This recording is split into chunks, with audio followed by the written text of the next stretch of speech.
good? My name is Charity Croft. Howdy, player. I'm Jacob Denzel.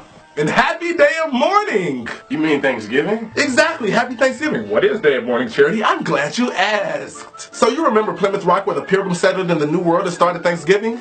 Well, yeah, still to this day, there are Native Americans that live there, and they don't celebrate Turkey Day. Instead, they starve themselves as protest against the horrible people that slaughtered millions upon millions of their ancestors and then had the nerve to create a holiday thanking God for that. Here's the real Thanksgiving story. What we now know as Thanksgiving is actually a European knockoff of a feast called Nikomo-Sashmi-Awene, created by the Wampanoag tribe that still lives in Plymouth, Massachusetts to this day. English settlers came around 1614 to their land and brought diseases that wiped out 90% of the indigenous population before the Mayflower even came. When the Pilgrims finally did come, they knew absolutely nothing about farming or survival and had the worst winter ever and almost died. As a matter of fact, the first thing they did when they got there was rob the graves of the Wampanoag and steal as much of their winter food as they could carry. Now, of course, the natives were pissed and wanted to get the Pilgrims out of there. But then the Pilgrims took out their fancy muskets, pointed them at the tribes, and told them that King James, the editor of the Bible, would like to sign a peace treaty with them. Well, this treaty was signed by the natives. But still yet in 1637, the Europeans forced 600 members of the Pequot tribe to put down their weapons and convert to Christianity. The natives did just that. And once they sat their weapons down, the Europeans slaughtered all of their new brothers in Christ, then had the first annual Thanksgiving to celebrate their victory. Damn, Daniel back at it again with the white power. But we should be used to this, right? I mean, the first national celebration of Thanksgiving was called for in 1789 by, you guessed it, George Washington, the sweet guy who brought you the idea of manifest destiny. If you don't know what that is, it's the idea that it was the founding fathers' God-given right to murder the entirety of the continent so that they could shine from sea to shining sea.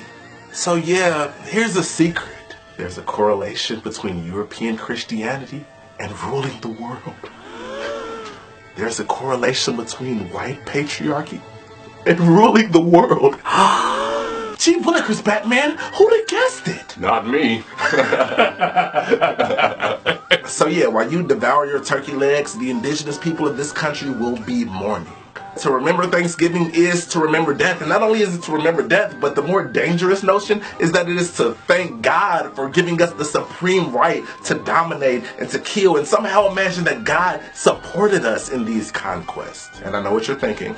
So what do you want us to do? Just sit here and feel guilty about what our forefathers did? Stop living in the past. That has nothing to do with today. No, you're right. It has nothing to do with today, except literally everything.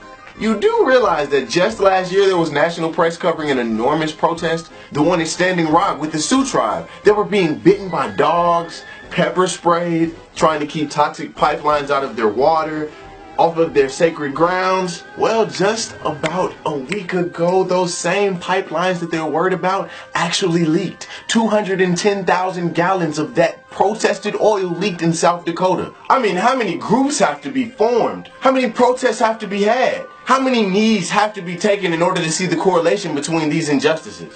It's this do-without-wilt mentality without an ounce of empathy for the next. It's this sense of divine entitlement and inability to see that same divinity within others. Whether it be Columbus Day, Thanksgiving, or the Star-Spangled Banner, we have this obsession with celebrating white dominance and demeaning the resistance against it. Sometimes it's a conscious effort, but most of the time, we don't even realize we're doing it.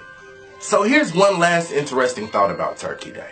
You ever thought about the fact that the primary way this holiday is celebrated is by eating? And sure, we have dinner on Christmas and a bunch of other holidays, but Thanksgiving in a very specific way is celebrated just by eating.